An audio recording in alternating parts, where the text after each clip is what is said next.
My wife was tired of me being impotent, so she went to a party. I ghosted her in tears. It started one calm evening when my wife Sarah failed to return home. With the sole light in the house coming from my phone's faint glow, I was sitting in the living room and lazily scrolling through it. I looked at the time, and she wasn't there at midnight or 1 in the morning. I didn't give it much thought at first. She had previously stated that she needed some time to relax after a demanding, stressful week, so she was heading to a friend's get-together.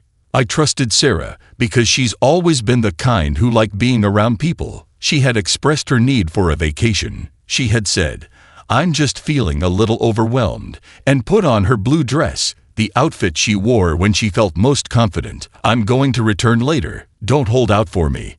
I didn't. I tried not to, anyway. But as the hours passed, I had a gut feeling that something wasn't right. Twilight grew to 2, then 3 a.m. I made an effort to ignore my rising discomfort by telling myself that she was most likely just enjoying herself and her companions, and that she might even have lost track of time. I reasoned that everyone deserved a respite, but it was hard to ignore the gnawing feeling in the pit of my stomach around 3:30 a.m.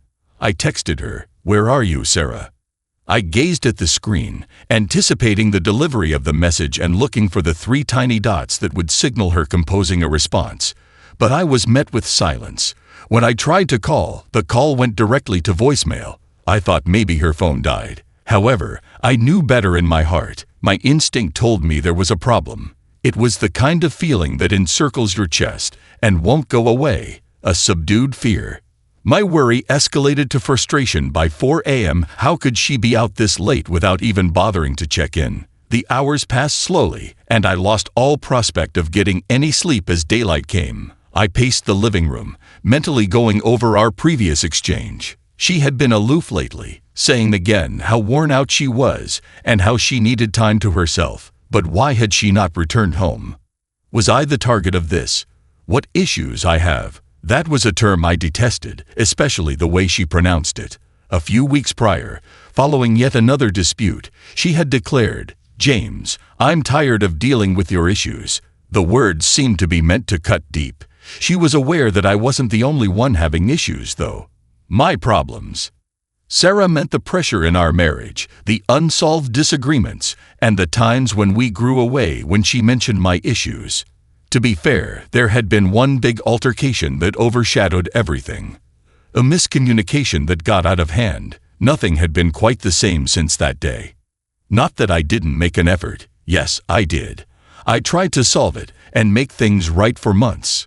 However, it seemed as though she had already made up her mind, regardless of what I did. Sarah was the type of person who clung to things. Minor annoyances turned into silent grudges. Though she never mentioned it outright, she had a way of gently reminding me of it through both her words and her deeds. She cut me off every time I tried to talk about it or try to figure out where we stood, acting as like it wasn't worth the trouble. And then there was the acting on the side. Her smile, as if everything was ideal when we were hanging out with pals. She would laugh and joke around as if she was carefree. But there was an unbearable quiet between us when we were alone ourselves. Living with someone I knew so well yet felt so far from was like living with a stranger. I became bored sitting around by 9 in the morning. I couldn't continue acting foolish and pace the house while holding my breath, waiting for her to enter as if nothing had occurred. I couldn't shake the feeling that there might be more going on. Imaginations flew through my head, none of them consoling. Perhaps she had overslept at a friend's house. Alternately, perhaps she was with someone else. My stomach turned at the mere thought, but I was unable to get rid of it. Ready to take matters into my own hands, I reached for my car keys. I opted to start there since I had a rough notion of where the party was. I decided to give my best friend Josh, who lived nearby, a call on a whim. I tried to sound relaxed, but there was stress in my voice as I said, "Hey man, did Sarah spend the night at your house? She is still not home." He paused for a while, and I could just hear him attempting to figure out what the question meant. Eventually, he murmured in a hazy voice, "No, James, she isn't here with me. I mistook her for being with you." Reality struck me at that point. There were no longer any justifications for her absence to be offered. There was clearly a problem, and I had to figure out what it was. Finding her. I had had enough by midday. I had to stop wondering and speculating about the worst. Sarah and I had developed the practice of constantly sharing our phone whereabouts in case of need. Years had passed since I had used it, but desperate times necessitated extreme methods. I looked up where she was. She wasn't at an after-party or at a friend's house, which surprised me. Rather, she was at a different part of town, an apartment complex that I was unfamiliar with. I was staring at the blinking dot on the map when my heart began to race. Why was she in that place? I got into the automobile without thinking, my mind running as quickly as the vehicle, and I drove off. What would I do when I got there? I had no plan. Face her, approach her, and ask for clarifications. I had my doubts. My quest to discover the truth was the only thing propelling me along. I was speeding across the town, my hands gripping the steering wheel so fiercely that my knuckles were turning white. The streets were quiet. Every detail of our final few months together played back in my head, including her increasing remoteness, her refusal to engage in conversation, and her persistent whining that she needed more space. It never occurred to me that it would result in anything like this. I parked across the street from the apartment complex when I eventually arrived, not knowing what to do. I sat there, observing the doorway, hoping to see her. About 12:30, after what seemed like an eternity, I saw her. Remaining in that blue outfit, she left the building. Her hair was a mess, her makeup smudged. It appeared that she had not had a pleasant evening out. However, the man leaving behind her was what really broke my heart. He appeared overly at ease in that situation and was tall and well-groomed. Sarah smiled at him, the same smile she used to give me, as soon as he zipped up his jacket, and with that he kissed her, leaning in. I became motionless. My hands gripped the steering wheel so tightly I thought I might shatter it, and my chest constricted. I wanted to march over there, get out of the car, and rip into them both. However, I didn't. I did nothing but sit there and watch them get into his car and drive off. Calm handling. I was so disoriented on the way home that I hardly saw the road. The picture of Sarah with him was all I could think about. The way she had kissed him without seeming to mind, and grinned. I had a lot of questions, but no answers materialized. How much time had this been ongoing? Really, did she think I wouldn't find out? I shut off the car and simply sat there, staring at the house in front of me, until I finally pulled into the driveway. This served as our house and the foundation of our shared lives. Everything felt different now, though. I was unwilling to enter and confront the void that awaited me on the other side of that door. I chose not to give her a call. Do not text. For once, let her wonder. When she realized I wasn't reaching out to her or waiting for her with wide arms, maybe she would become anxious. I wanted her to experience the same nervousness I had been experiencing all night as I waited for an unanswered response. My phone began to hum with her messages by nightfall. "Hey, where are you?" was the first casual greeting. "Are things going well for you?" After a few hours, "I apologize for not returning home last night. When I get back, let's chat." I remained silent. I was unable to.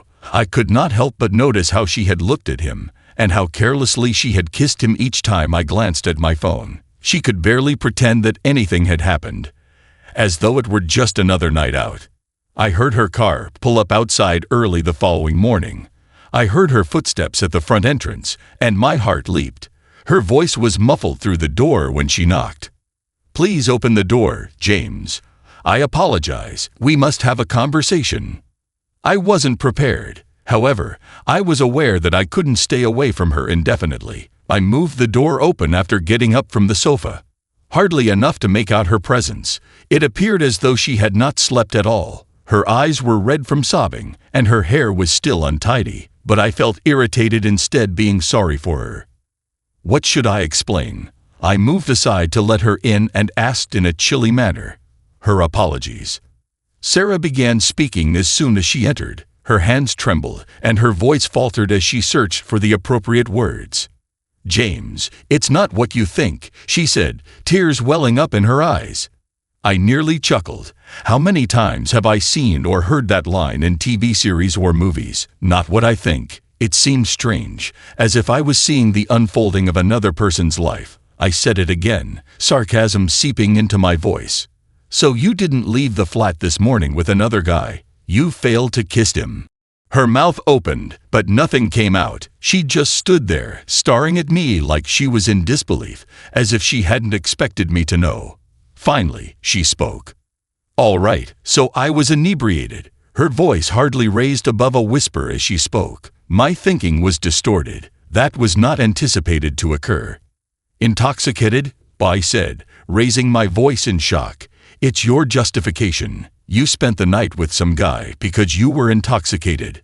Sarah, what portion wasn't meant to happen? The deception. The deception. Tears were running down her face as she shook her head. No, I didn't have sex with him, she blurted out, reacting defensively and too fast. She was lying, and I knew it. I let forth a hollow, sad laugh. Do you think I'll accept that, following anything I witnessed? Sarah began to pace the room while trembling with desperation in her voice and raking her hands through her hair. James, I made a mistake. I felt irritated. With all of it. With us. I never intended for it to get this far. I clenched my fists, attempting to control my rage. So I'm to blame for this. With a stern, icy voice, I asked, you decided to cheat on me because I've been dealing with your own problems, right? She paused her pacing and gave me a desperate look, her eyes bulging. You're not understanding, she said. James, I've been trying. You've been so aloof, and I've been trying to keep things together. It goes beyond the conflict. It's all of it. You've been ignoring me for some months now. The verdict is in. Her remarks felt like a kick to the stomach, shoving her aside. It was me who had been attempting, the one who had pondered over solutions late into the night time after late. It was she who had emotionally checked out, separating herself from me while acting as though nothing was wrong. You believe I'm aloof? My teeth were tight as I said. After lying to my face for months, are you now going to sit here and tell me that it's my fault? Sarah took a while to respond. She merely stood there, hands trembling, gazing at the ground. For a split second, I had hoped that she would acknowledge that she had chosen to betray me and that this wasn't my fault. But instead, she grumbled and resumed her victim role. You have no idea how difficult it has been for me, she muttered. I've been attempting to maintain composure, but you've been so distant. Even though I didn't want it to happen, I felt lonely. I was hearing things that I couldn't believe. Though my heart was racing in my temples, I forced myself to remain composed. For what length of time? Silently, I asked, letting the words escape my lips before I could stop them. For what duration has this been ongoing? Her complexion became pallid. I didn't need her to respond right away, even though she didn't. It was all said in quiet. Finally, in a scarcely discernible whisper, she said, a few months. It began a few months back. My heart fell. A few of months. This implied that she had been lying to me for months, returning home and acting as though nothing was wrong while secretly skulking around. I was feeling ill. I inhaled deeply, attempting to control my feelings. I said, sounding aloof and detached, "Get out." She started to say, "James, please," but I interrupted. "I told you to leave," I yelled, gesturing to the door. "If you want to be with him, then go ahead and do so, but don't just sit here and act like I'm to blame. We're through." The repercussions. Sarah's expression twisted, and for an instant I believed she might dispute and try to defend us.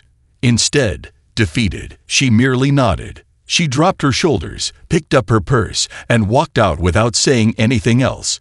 With a click, the door closed behind her, and silence ensued. However, it wasn't finished, not in my opinion. I experienced an odd feeling of relief as soon as she left. The house was silent for the first time in months. There were no more justifications or lies. It felt like it was over, or at least that it was. I took a seat on the couch and fixed my gaze on the location where she had been standing a few moments ago. How could things have collapsed so swiftly? All of it had fallen apart in one night, and only one. I convinced myself that I was better off without her and that I didn't care that she was gone. I was done listening to falsehoods and justifications. I had cut her out of my life, just like she had cut me out emotionally for months. It felt appropriate. In actuality, though, the silence was intolerable. I could feel the rage that had kept me going waning, and a hollow emptiness taking its place. I checked the text she had sent earlier on my phone when I opened it. Every one of them was unread and begged for me to reply. "James, we should speak. Kindly respond to me. I apologize. I'm aware of my mistakes. Let's resolve this together. You are missed." My gut twisted at each message. Everything was so phony. She missed the security and control she had over me, not me. She missed the security that came with knowing she could carry on leading a secret life while I remained unaware. My anger increased as I read more. Beneath that rage, though, was something else that was building that I didn't want to face: melancholy. Once your anger has subsided, melancholy begins to seep in, reminding you of everything that has been lost and all that might have been. Her hurry request. I hadn't replied to any of her messages by the following evening, and I hadn't intended to. I assumed she would pick up on it. But then my phone rang at around 7 o'clock. Sarah was there. I debated whether or not to pick up for a few seconds while I looked at the screen. A part of me was curious, but I also wanted to disregard it and leave her guessing. I replied, maintaining a detached and icy tone. "How come?" Sarah's voice was a jumble on the other end. She was crying and breathing frantically. "James, just let me see you, please. I need to speak with you in person. I ask you to please." I said nothing as I heard her cry. Really, it sounded pitiful. The worst aspect, though, I was still concerned. There was still a part of me that cared for her despite everything she had done. I detested that sensation. I felt helpless as a result. There was a long gap before I said, "There's nothing to talk about. Sarah, you made your decision. Live with it now." She sobbed. I know, but let me just clarify. James, please let me go from him. I'll end the conversation. I swear, he didn't mean anything to me." I stopped, trying to take in what she had said. Now that she'd been skulking around for months, she was prepared to brush this person off as insignificant. Was she telling the truth? Or was this simply another of her deceitful tactics? "Before you slept with him, you ought to have given that some thought," I shot out, a bit harsher than I meant. That wasn't the case. Her voice cracked as she screamed into the phone. Yes, I was furious. I felt confined. You have no idea how difficult it has been or how alone I have felt. My jaw tightened. The same old justification was there once more. She was making it about her feelings rather than what she had done, making herself the victim. "It doesn't matter how difficult it has been for you," I said as I paced the living room. "It didn't matter to you how difficult it was for me. Sarah, I was present. I made an effort. However, you have just checked out. You made no attempt to solve the problem. Instead, you discovered someone else." "That is unfair," she sobbed. Her tone faltered. "I never intended for it to occur. This was not expected to happen. I'm not sure. I was just perplexed. He was present." That's where. That justification once more. As if that would make anything better, he was just there. My fingers gripped the phone more tightly. "So what? Could you please just return at this time?" As if nothing at all had occurred. She was breathing shallowly and shakily, but there was quiet on the other end. Her voice was gentle, almost begging, when she spoke again after a long silence. "James, I cherish you, though I made a mistake. I cherish you. Don't discard this since it was only one night." I nearly laughed at the ridiculousness. Just one evening. This was not a one-night affair. It involved her appearing like everything was all right, while she was secretly hanging time with someone else for months on end, lying and betraying others. I whispered, "You don't love me," but I meant it. You adore the concept of me. You adore the coziness and safety. However, you wouldn't have done this if you truly loved me. While you were with him, you wouldn't have treated me like the person I am." She muttered, "James, please," but I interrupted her. "We're done," I finally said in my voice. "Don't call me anymore. Give up texting me. Simply stop." I threw my phone on the couch and hung up before she could say anything else. My heart was racing and my hands were trembling. Now, since I had disregarded her initially, I no longer felt the relief.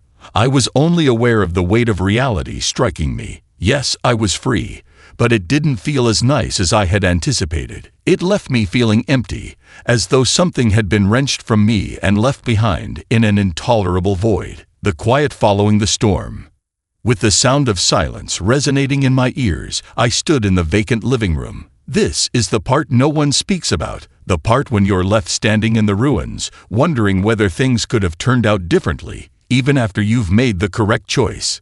The days that followed were a haze. I didn't find peace in shutting her off, despite my expectation that I would. Disregarding her was akin to applying a bandage on an open wound that continued to fester beneath it. Since Sarah hadn't communicated with me in a while, I wasn't sure if that was a good thing or not. The place seemed too empty, too silent. My thoughts kept going back to what had transpired, her phone calls and excuses. This happened every time I sat down. The silence was oppressive, and the more I forced myself to believe that I had made the correct choice, the more doubts began to surface. Perhaps I ought to have given her ear. Perhaps I ought to have given her another opportunity to clarify. However, when I recollected that kiss and her smile towards him, I realized there was no more explanation left. I had made my decision, and she had made hers. I was beginning to get used to the quiet and convinced that I could move on when something unexpected happened in the cosmos. His call. It was a late Friday night, the kind of night when you sit in front of the TV and try to block out the world around you by not really watching anything. As I was sipping my beer midway through, my phone buzzed on the coffee table. I quickly looked at it, half expecting to see another random notification, but my heart froze when I saw the name. It was him, the man Sarah had dated, Matt. I initially believed it to be a horrible joke. Why was he phoning me? I wanted to ignore it, throw the phone across the room, and act like it never happened. However, curiosity triumphed. I grabbed on. "What are you hoping to achieve?" I snarled and squeezed the phone harder than I had to. The other person took a deep breath after pausing for a moment. "James, pay attention. I understand that this is awkward, but just give me a chance." His tone was composed, perhaps too composed, as if he had prepared a contorted apology. I preferred not to hear it. "Do you think I'd like to talk to you about anything?" I lost my temper. "You're phoning me like we're going to talk about how you slept with my wife. Do you feel pleased with yourself?" "That's not how it is," Matt blurted out in a shaky voice. "I have nothing to be proud of. Actually, when it first started, I had no idea that she was married." I became motionless. I didn't anticipate hearing that. "Wait, you're saying that she concealed her marriage from you?" I questioned, now more perplexed than enraged. "Man, I swear," he exclaimed. "I only learned about it a few weeks ago. She had been confiding in me that her relationship was complex, but she never brought you up. I was very upset when I realized what had happened. She's been erratic, even though I've been attempting to stop her. She seems unable to let go of either of us." My thoughts were racing. Although Sarah has always been skilled at manipulating, I was unaware of the extent of her skill. She had been able to deceive us both, telling him lies in the same way that she had told me lies. "Why then are you phoning me right now?" I questioned, sounding harsher than I meant to. "What can I do to help you?" Matt gave a sigh. "I'm not calling to offer justifications. You ought to be aware of this. In my opinion, Sarah has also been attempting to reach out to me. She has been messaging me on my phone nonstop, showing up at my house, and declaring that she will pick me when she is ready to leave you. However, I no longer want to be involved in it. I'm through.